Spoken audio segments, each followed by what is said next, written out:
Official mail বা Facebook থেকে একটা পোস্ট করেছে যে 1 ফেব্রুয়ারি থেকে প্রচারপত্র বিলি থেকে 18 ফেব্রুয়ারি পর্যন্ত তারা হরতালও আছে, অবরোধ আছে, বিক্ষোভ আছে। তো এই ব্যাপারে সরকারের আসলে অবস্থানটা কি বা সরকার কি ভাবছে? সরকারের অবস্থান খুবই স্পষ্ট।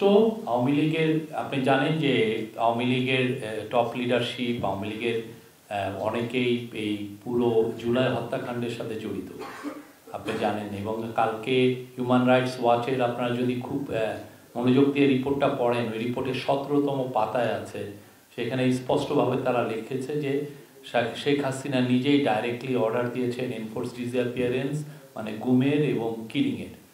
তো তারা অফিসারদের সাথে কথা বলেছে, অফিসাররা হিউম্যান রাইটস ওয়াচকে জানিয়েছে। তো যেই পার্টি দেখেন এত বড় একটা হত্যাকাণ্ড হলো বাংলাদেশের ইতিহাসে, একদম আপনার আমার চোখের সামনে দিয়ে বাচ্চা বাচ্চা ছেলে মেয়েদেরকে খুন করা হলো, এবং অনেক কত শত ছেলে চোখের অন্ধ হয়ে গেছে, অনেকে সারা জীবনের জন্য ক্রিপল হয়ে গেছে। তো তারপরে এদের মধ্যে তো কোনো অনুশোচনা নাই, রিমোর্স নাই, রিগ্রেট নাই। এবং আপনি ওদের যদি ওয়ার্ডিং দেখেন, তারা আরও মিথ্যা কথা বলছে যে 3000 পুলিশ মারা গেছে। কত বড় জালিয়াতি, কত বড় মিথ্যা কথা। বাংলাদেশে যতদিন না তারা ক্ষমা চাচ্ছে, যতদিন না তাদের এই লিডারশিপকে ট্রায়ালের মধ্যে আনা হচ্ছে এবং তাদের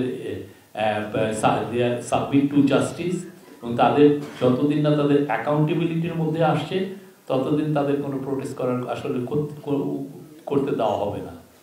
প্রোটেস্ট কোনো ধরনের কোনো, বাংলাদেশের মানুষকে আগে তাদেরকে আগে বিচারের সম্মুখীন হতে হবে।